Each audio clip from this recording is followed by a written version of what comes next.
सुबह का समय, जंगल में सूरज की किरणें चमक रही हैं, पत्तों पर ओस की बूंदें चमक रही हैं। तभी झाड़ियों से आवाज आती है। एक हिरण अपनी जान बचाकर भाग रहा है। हे भगवान, ये क्या हो गया? राजा शेर मेरे पीछे क्यों पड़े हैं? उन्होंने तो कहा था कि अब जंगल में कोई किसी को नहीं खाएगा। रुक जा हिरन, आज तेरी दौड़ यहीं खत्म होगी। राजा शेर, ये आप क्या कर रहे हैं? आप तो सबके रक्षक थे, आज शिकारी क्यों बन गए? अब मैं अपने वादों का नहीं, अपनी भूख का राजा हूँ। हिरण भागती है, पर शेर की छलांग बिजली जैसी तेज। पल भर में हिरण गिर पड़ती है। नहीं!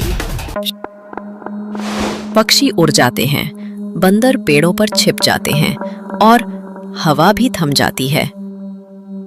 लेकिन थोड़ी दूरी पर दो पेड़ों के पीछे से बकरी और गधा ये दृश्य देख रहे होते हैं। उनके चेहरों पर डर और सदमा दोनों है। हे भगवान, ये क्या हो गया? हमारे राजा ने हिरण को मार डाला। हाँ, पर बकरी बहन, कुछ गलत है। उनकी आंखों में वो पुरानी नरमी नहीं थी, वो जैसे कोई और थे। मतलब ये कि किसी ने उनके ऊपर जादू कर दिया है। किसी जिन्न का असर है शायद। जिन? क्या ऐसा भी हो सकता है? मुझे शक है। पिछले हफ्ते वो जिस पहाड़ी गुफा में गए थे, वहां कुछ अजीब हुआ था। सब जानवर कहते हैं कि वहां से नीला धुआं निकलता था। अगर सच में कोई जिन है, तो अब पूरा जंगल खतरे में है। तो हमें सच्चाई पता करनी होगी। अब वक्त है कुछ करने का। अगली सुबह शेर का महल, जहां पहले रोशनी थी, अब अंधेरा और नीला धुआं फैला हुआ है। गधे भाई, देखो, महल के दरवाजे खुले हैं, लेकिन अंदर कोई नहीं दिख रहा। चुप रहो। वो देखो, सिंहासन के पास कुछ नीला सा घूम रहा है। दोनों झाड़ियों में छिपकर देखते हैं। सिंहासन के पास एक जिन्न धुएं के रूप में मंडरा रहा है। उसके सामने राजा शेर झुका हुआ है। शाबाश मेरे प्यारे शेर। तू अब मेरा गुलाम है। तेरी आत्मा अब मेरे वश में है। इस जंगल पर अब राज करेगा मैं, जिन्न बादशाह। हाँ, मेरे मालिक। अरे राम, ये क्या हो गया? राजा शेर किसी जिन्न के जादू में है। अब सब साफ है। शेर बेगुनाह है। असली खलनायक तो ये जिन्न है। पर हम करेंगे क्या? कुछ भी, पर पहले हमें पता करना होगा कि जिन्न की शक्ति कहां बंधी है।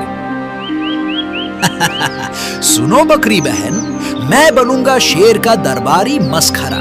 मैं उसे हंसाऊंगा और उसी बहाने जिन्न की कमजोरी जान लूंगा।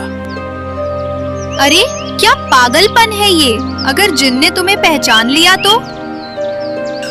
तो मैं हंसी हंसी में ही गायब हो जाऊंगा। ठीक है गधे भाई, पर ध्यान रखना, तुम अकेले नहीं हो। मैं बाहर रहूंगी और अगर कुछ गड़बड़ हुआ तो मदद के लिए पहुंच जाऊंगी। बस यही सुनना था। अब देखना गधा कैसे जिन्न को हिलाता है। अगले दिन गधा अलग ही वेशभूषा में राजा शेर के दरबार में पहुंचता है। सिर पर फूल, मुंह में बांसुरी और चेहरा रंगा हुआ। जय हो मेरे वीर, मेरे महान, मेरे डरावने राजा शेर की। मैं आपके दरबार का नया मस्खरा बनकर आया हूं। कौन है तू और यहाँ कैसे आया? महाराज, मैं वो हूं जो हंसी लाता है जहां डर होता है, और जो डर को हंसी में बदल देता है। शेर पल भर के लिए शांत होता है। जिन्न पास में खड़ा है और शेर शक भरी निगाहों से देखता है। मूर्ख शेर, इस जोकर की बातें मत सुनना। ये कोई चाल हो सकती है। अरे जिन्न मियां, आप तो ऐसे बात कर रहे हैं जैसे कोई डरता हो मुझसे। ये क्या? मुझसे कोई नहीं डरता। राजा शेर अचानक सिर पकड़ लेता है। उसे दर्द होता है। जिसके दिल में डर छिपा होता है वो ही सबसे बड़ा डरा हुआ होता है। ये शब्द मुझे कुछ याद आ रहा है। जंगल, शांति, दया, जो मैं खुद बोला करता था। चुप रहो शेर, मैं तुम्हारा मालिक हूं। समझ गया। जब सच्चाई सुनाई देती है, जिन कमजोर पड़ता है। अब खेल पलटने का वक्त आ गया है। रात को गधा बकरी के पास लौटता है और सारी बात बताता है। तो जिन की शक्ति किसी वस्तु में बंधी है, और वो चीज क्या है? दरबार के बीच में रखी वो सोने की मटकी। जिन उसकी तरफ बार बार देख रहा था। तो हमें वही तोड़नी होगी, पर हमें जिन से भिड़ना भी पड़ेगा। भिड़ना ही तो मजा है। गधे भाई, अगर कुछ हो गया तो? अगर मैं गया भी तो इतिहास में लिखा जाएगा, एक गधे ने जिन्न को हराया। दोनों हंसते हैं, पर आंखों में डर भी है। रात का समय, दरबार में नीला धुआं घूम रहा है। जिन हंस रहा है। शेर बेहोश पड़ा है। तभी दरवाजा खुलता है। अंदर से आवाज आती है। ओ जिन्न मियां, पहले हमारा नाच देख लो। बकरी उसके साथ है। उसके हाथ में जड़ी बूटी वाला जल है।